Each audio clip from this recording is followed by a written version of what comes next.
Just by way of quick background, my name is Speer. I'm with WTW, Willis Towers Watson. I'm our practice leader for Onsite and Near-Site Health, so I work with employers across all areas in terms of if you're new to implementing to doing some of the evaluation of existing centers. I was joking actually with David that if you were in the last session, I was glad that GPT said, do assessments of your clinics, keep up, look at them. Sometimes we don't think about those things, so it was nice to see that. I'll also say, being at WTW, I do have some stock slides, and so I don't envy David putting together his own, but that was super interesting looking at what ChatGPT would say. So this sort of second part of your new on-site, your new near-site, your kind of redesigning what you're thinking about for your health center, we're going to focus on 4 key areas: implementation, engagement, measurement, and then expansion, and what might that look like.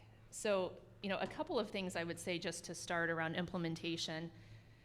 A little bit of this has been mentioned already, but think about it from before you start an RFP, think about the timing of when you're really looking to implement your center. The 2 biggest components in terms of timing for implementation are if it's an on-site and you have to build it, how long is it going to take for construction, for facility design to do all of that? And the second component is recruiting.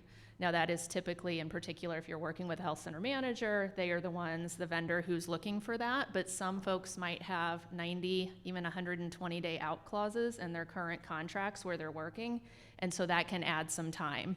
Again, your vendor partner will know those things and will build that into the implementation plan, but it's not, you'll find a provider, they can start tomorrow, right? So thinking about those couple of things. I would also say thinking through who on your team, so kind of going back to that governance structure, but who needs to be involved throughout the implementation?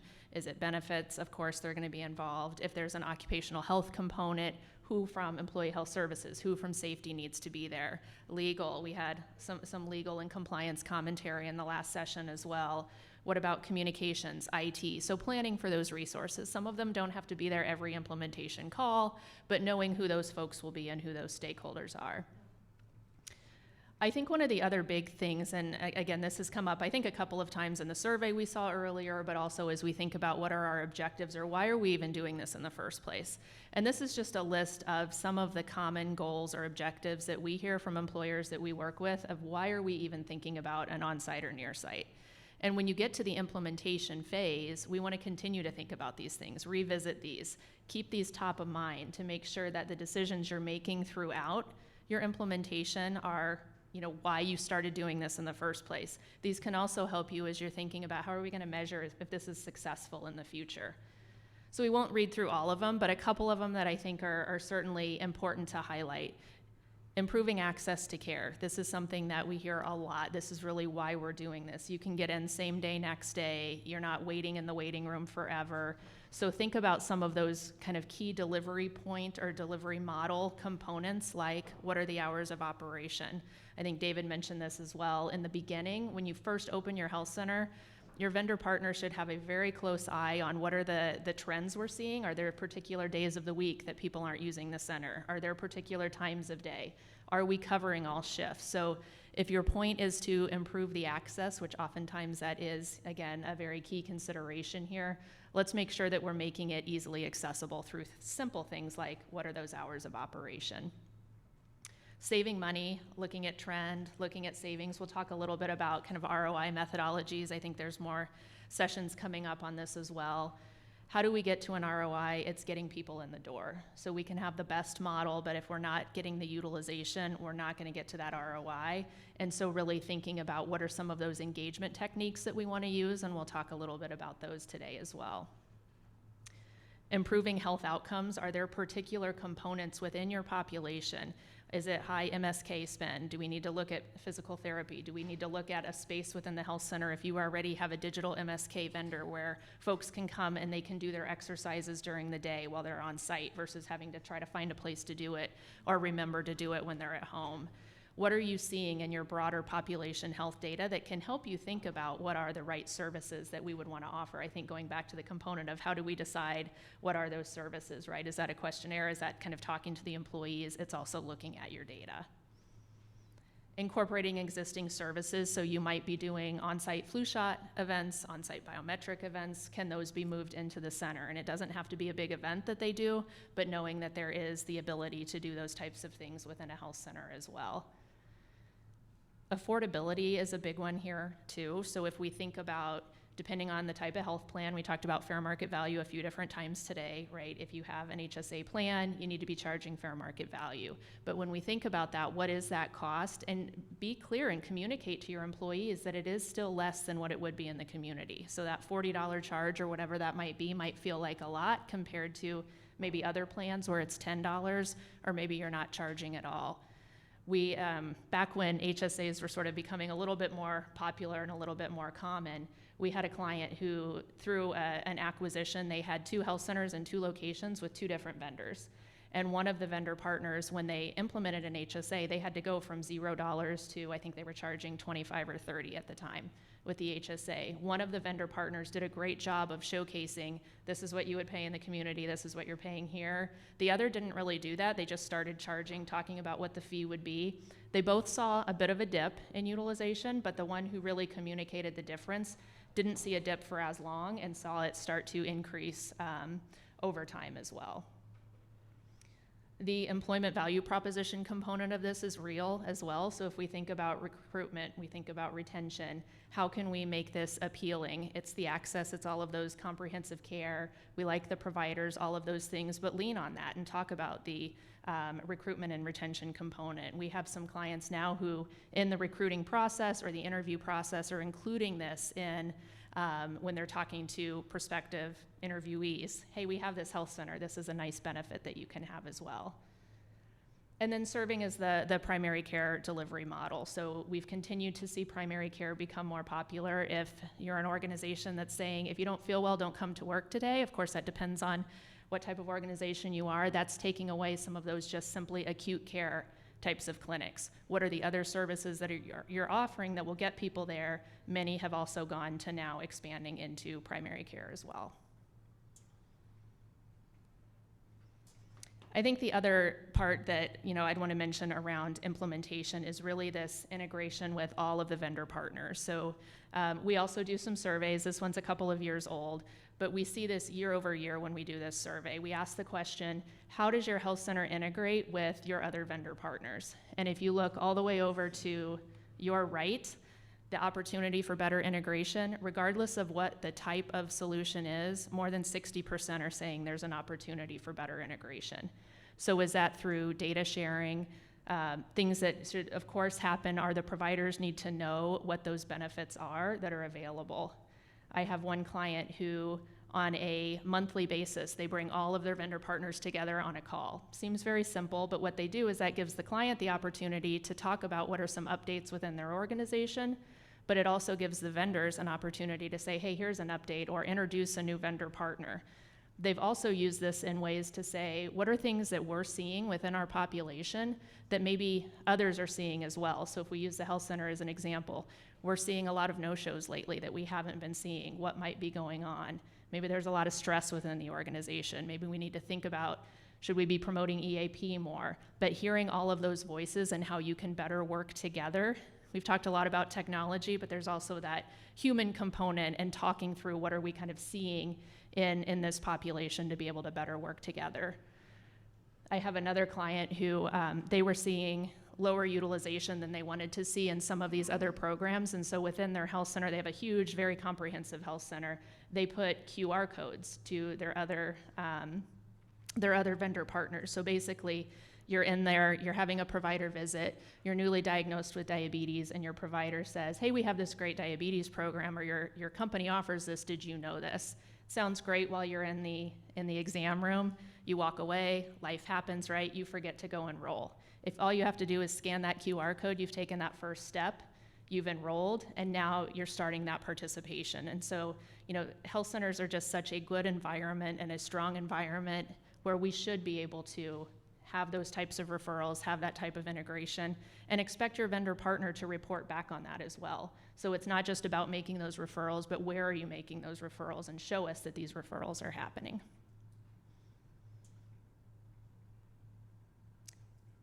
All right, so if we move on to engagement, a couple of things just wanted to point out around engagement, and would love to also hear from you all, from those of you that have had experience with health centers. What have you seen work here? This is the key to, again, getting to that ROI, getting to utilization, is how are we communicating?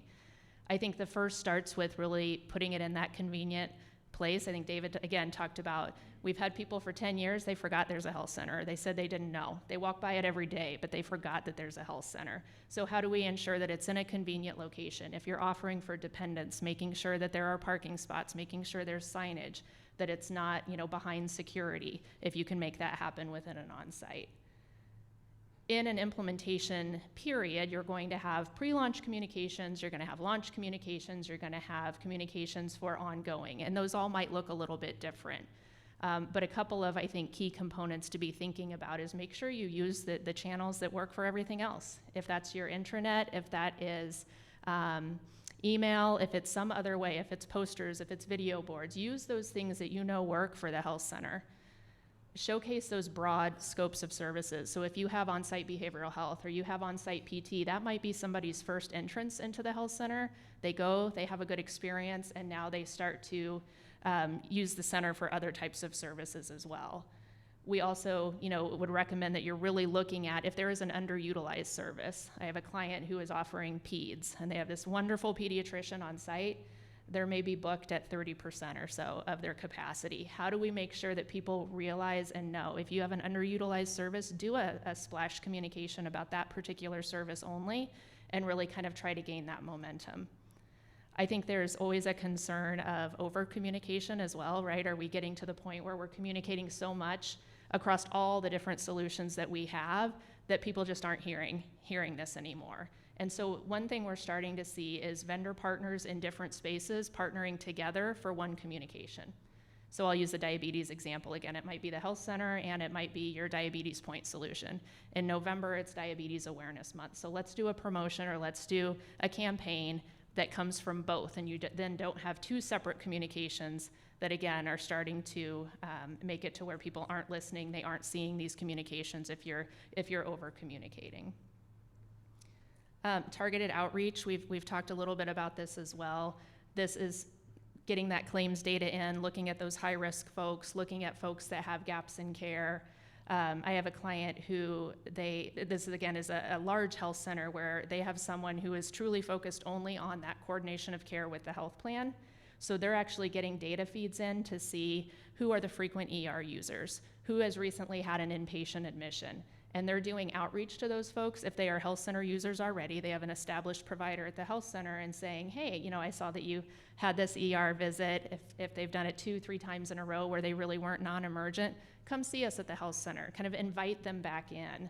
Same thing for inpatient admissions. Come see your provider.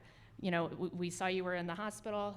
Have this follow-up visit. And what they've actually seen over time in both situations was the ER use as well as the inpatient readmissions were cut in half by just doing that simple kind of outreach to say, hey, we're here for you. Let's have a visit and let us support you.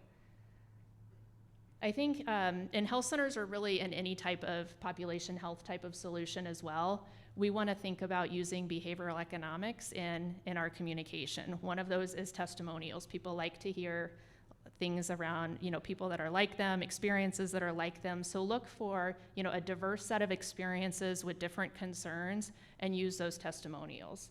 Think about things like framing and choice architecture and how do we make sure that this is the easy choice. I don't feel well, it would take me 3 days to get into my provider. You can get in the next hour here at the health center or whatever that might be. So use those types of things to really communicate and make it seem like that easier choice so that you get them in the door.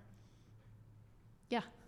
Kara, just backing up, the point you made about that individual who would provide targeted outreach to say an individual who was in the ER recently and was admitted, would that be part of the health center staff, or is that someone on the employer side not affiliated directly with the health center? In this instance, it was the health center staff that was doing it. They were working very closely with the health plan and the care management team at the health plan to do that. Yep, absolutely. A couple of other, just quick comments I would say here around engagement, ensuring the on-site staff are a good cultural fit, right? This is the key to success to any health center. The providers typically love these types of roles, right? They get to provide the more comprehensive care. They get to spend 20 minutes, 30 minutes, 45 minutes with folks. Make sure they're a cultural fit as part of this. Introduce the staff to the population. So when you're thinking about this is a new center, do those open houses, have videos with the providers, showcase just like you see in virtual care now, where you can kind of look and you can see a picture and you can see a bio and you can see interest areas of providers. Do the same thing if you have a website for your health center so that people can kind of get to know these providers. And in the beginning, when they won't be at full capacity, everybody's not going to rush through the door, right, on day one. Have those providers out there doing things like talking to employees on the floor, doing things like lunch and learns, webinars, and pick topics that are things that they can then help in the health center that maybe people, again, don't really think about. Oh, this is something I could come to the health center for. We talked about the hours of operation. Continuously monitoring the patient experience. Again, this is something the vendor partner will do, but this is also something that we as good stewards should be doing as well to ensure that we feel that the service delivery is there. Looking at the NPS score and expecting a very high NPS score. Looking at things like wait times, just ensuring that, again, you take this back and you think about the experience. How does this match those goals and objectives that we talked about earlier? Is it helping us to meet the reasons why we really did look to do this on-site health center in the first place? Collaborating with other on-site services, the easy or the common one is on-site fitness. So there can be a lot of collaboration between a health center and a fitness center. Have those folks work together to provide care. Do some PT in the fitness center to show some kind of real life examples of how to do certain exercises. If you happen to have a comprehensive on-site pharmacy, which we're actually seeing more and more interest. That's not right for every health center. In particular, if it's a little bit smaller, that could be difficult. But if there is a pharmacist on site, working with the pharmacist and the provider together to provide that care and utilize the pharmacist in a way to also get involved in chronic condition management and do some of those programs around hypertension or whatever that might be. Creating that conducive plan design, again, making sure that it's affordable and thinking about the affordability component while following the compliance considerations.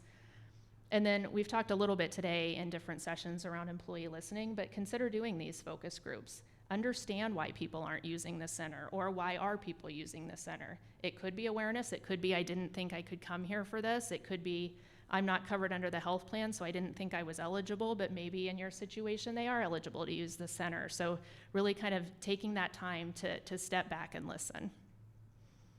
So I'm just curious if anyone in the audience has any kind of specific examples or any other things that you've used or that you think are super helpful in engagement for health centers. Yeah.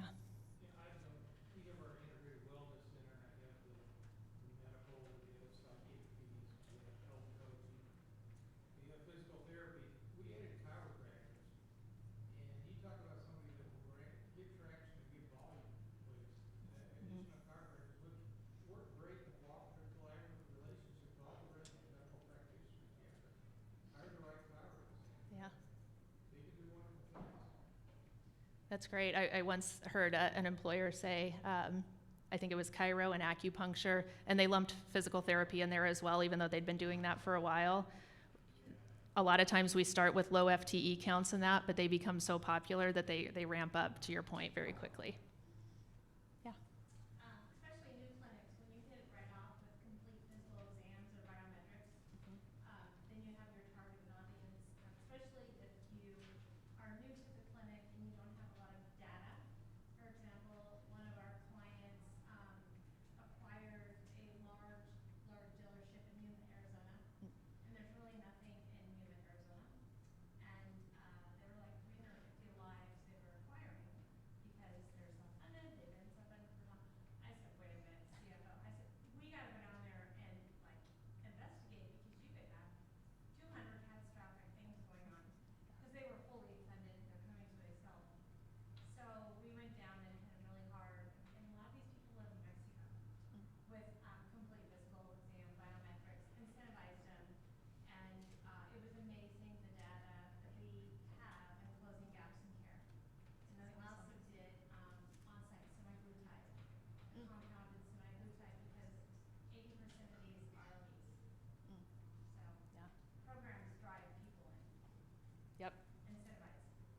Great point.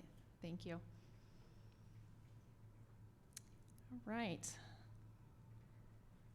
Well, moving right along into measurement. So when we think about measurement, what are the metrics? This is not an all-inclusive list by any means. This can be things that we are expecting to see in reporting, also things that could be service level agreements or performance guarantees. We talked a little bit about performance guarantees earlier. So we bucketed these in a couple of ways. One is satisfaction, both client satisfaction and going back to that NPS score. Those are certainly important components.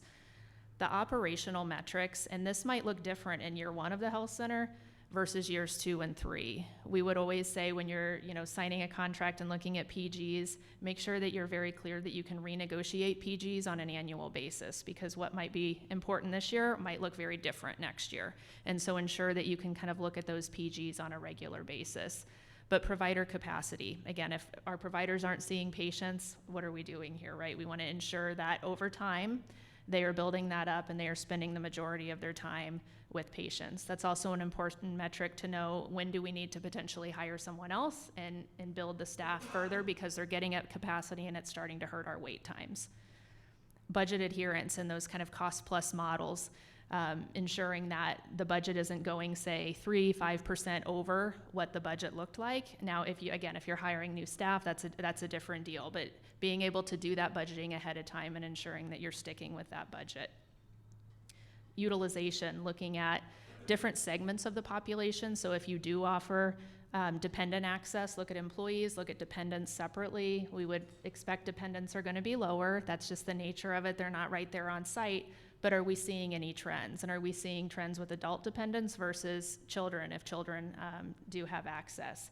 Are we seeing repeat users? If you have multiple different types of services within your center, are people just going for one thing, or are they going for multiple things? So are they using PT? Are they using behavioral health? Are they using, the medical providers as well? Referrals, again, highly encourage you to push your partners to report back to you where are those referrals going. So when it's community referrals, getting a sense, you don't have to know exactly which doctor all the time that people are being referred to, but what are the key themes that we're seeing? Sometimes we're seeing there's a lot of, say, dermatology referrals, or maybe there's a lot of cardiology referrals. Does it make sense to bring someone in maybe once a month, once every 2 months, as a rotating specialist to be able to see people on site, because this is a common area where we're seeing a lot of referrals? And then where in our vendor ecosystem are you referring? We don't want to make referrals just to make referrals, but when we're seeing that this is coming up, ensuring that in this more controlled type of environment, right, that we're taking advantage of all of the different things that you as an employer are offering. Clinical components, I think we're starting to see more vendors that are comfortable with putting clinical PGs out there. Some that we see a lot are around hypertension, around diabetes. So if you're managing the care for someone with hypertension or diabetes, are they lowering their A1C? Are they lowering their blood pressure or getting into that healthy range? And what percentage of folks are doing that? And push them to follow things like HEDIS metrics to be able to ensure that these are clinically valid outcomes that you're seeing. Are they screening for depression, and what is that follow-up plan from screening from depression? Are they screening for weight? Weight management is certainly a hot topic right now, those types of things. And then finally, ROI, which as we think about ROI, this is the way that we sort of look at ROI. And this could be done, again, in a feasibility analysis before you implement a center or before you expand to other centers, or when you're actually taking a step back and looking at what is the ROI of our existing health center. And so we bucket it into kind of 3 main categories. The first is this direct cost avoidance. This is simply, I'm going to the health center instead of going into the community to see my PCP, for an urgent care visit, for a physical therapy visit. The indirect cost avoidance is because there is more comprehensive care. I'm spending more time with the provider. Maybe we're having some of those provider-to-provider specialty consults, and there is a reduction in specialist visits to the community. What do those reductions look like? Reduction in ER visits because it's convenient to walk right to the health center. We would lump in reduction in inpatient admissions, but again, that's not going to be, you're not going to save 1,000 inpatient admissions by having an on-site health center, right? But there could be a real component to managing conditions better that are leading to less complications or reducing the risk of complications and folks ultimately ending up in the hospital. And then this other savings bucket, I think earlier today there was a conversation around, is productivity included kind of in ROI? Our viewpoint is show it both ways. Depending on who you're talking to at your organization, they may feel that soft savings. Take it out, just show it without productivity. If that's not the case, showcase it with productivity. Come up with a methodology you're comfortable with. Showcase what that looks like in terms of savings when you add productivity, because some of that is very real. You're not spending 4 hours going out into the community to have that visit, to sit in the waiting room, those types of things. And we would also bucket in this same kind of category things like better chronic condition management, lifestyle risk reduction, those types of things that again happen because of that more comprehensive care. And then the bottom component here, of course, is the expense piece of this. So is it a fixed fee? Is it a PEPM? Is it a cost plus model? And then, taking out the we'll call it the revenue, or what you would offset from your invoice for employee cost share, as that would come back to offset the cost of the health center. On the right-hand side here, we also wanted to showcase a couple of things that, when we think about the employment value proposition, and, I think this came up a little bit earlier today too, is do we have data that shows health centers lead to better retention? Well, we may not have that direct link. One of the things that we've done at WTW, again, we like to do a lot of surveys, is we do a survey called the Global Benefits Attitude Survey. This one is a couple of years old. This one's from 2019, but we continue to see similar data. And basically what we asked here was, do you feel that your benefit package meets your needs? So we didn't say, does the health center, is that the reason why you are staying at your employer? But looking at it holistically from the benefits package. And so we broke this down by, again, this was employees, not the employer responding, those who have caregiving options for children, caregiving options for older adults, and then at the very bottom where we'll focus is, do you have access to an on-site or a near-site health center? The light purplish color is those that don't have access, the dark purple is those that do. And so what you can see, the 58%, for example, here under the needs, employees that have access to these centers, 58% said, I feel like my organization knows my needs just as well as they know our customers' needs. You can see that compared to those that don't have access. The next one, the 71%, is simply my benefits package meets my needs. And you can see again that big delta there. The retention, my benefits package is a reason that I'm staying at my employer. And then finally, am I engaged at work? And 52% of those with access to a health center said, yes, I am engaged at work. So again, while this is a couple of years old, I think in conversations, and I think we continue to see this type of information, but this is a great sort of supplement to the financial savings component that you can show as you're making a business case for maybe an expansion or a future on-site health center. So moving to the last component here, as we think about expansion, does that mean because of return to office types of situations, we're thinking about this a little bit differently? What are some of the emerging trends that we're seeing? And we've bucketed them into 4 categories: the delivery mode, primary care, population health, and care navigation. So the delivery mode is simply, is it an on-site, is it a near-site, is it virtual care, or a combination of all? We have a client who, they had a long-standing on-site health center for a long time. In September of 2019, they built this beautiful new campus, beautiful new on-site.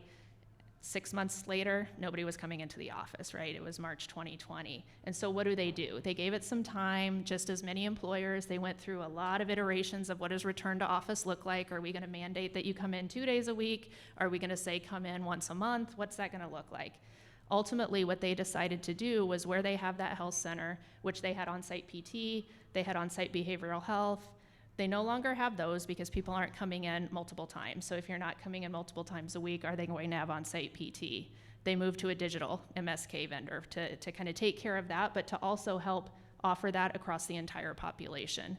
They moved the on-site center to a couple of days a week, but also opened access to a near-site center in that same location, so that if it's a day you're not on site, if the near site's more convenient for you, you can use that.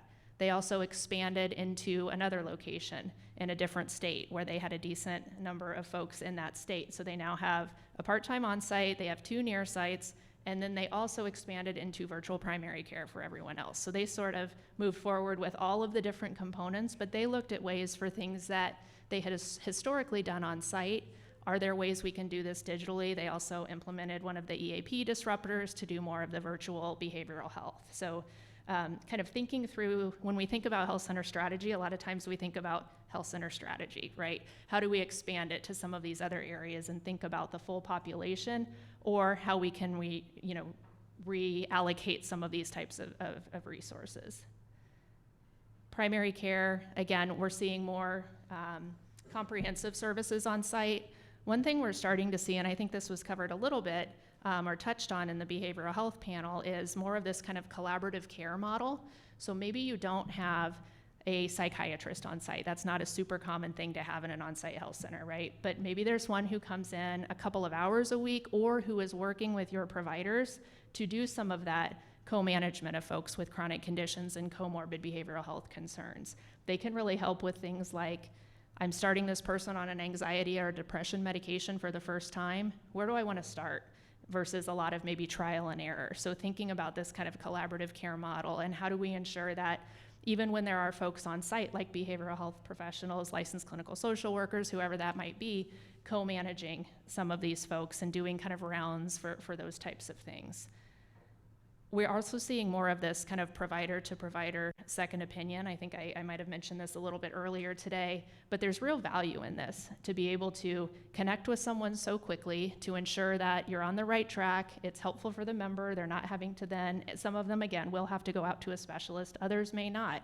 And so then they're not waiting the 6 to 9 months to get into dermatology, because you were able to kind of provide that more holistic care. From a population health standpoint, it's again all about the data. How are we using the claims data, the EMR data, any remote monitoring?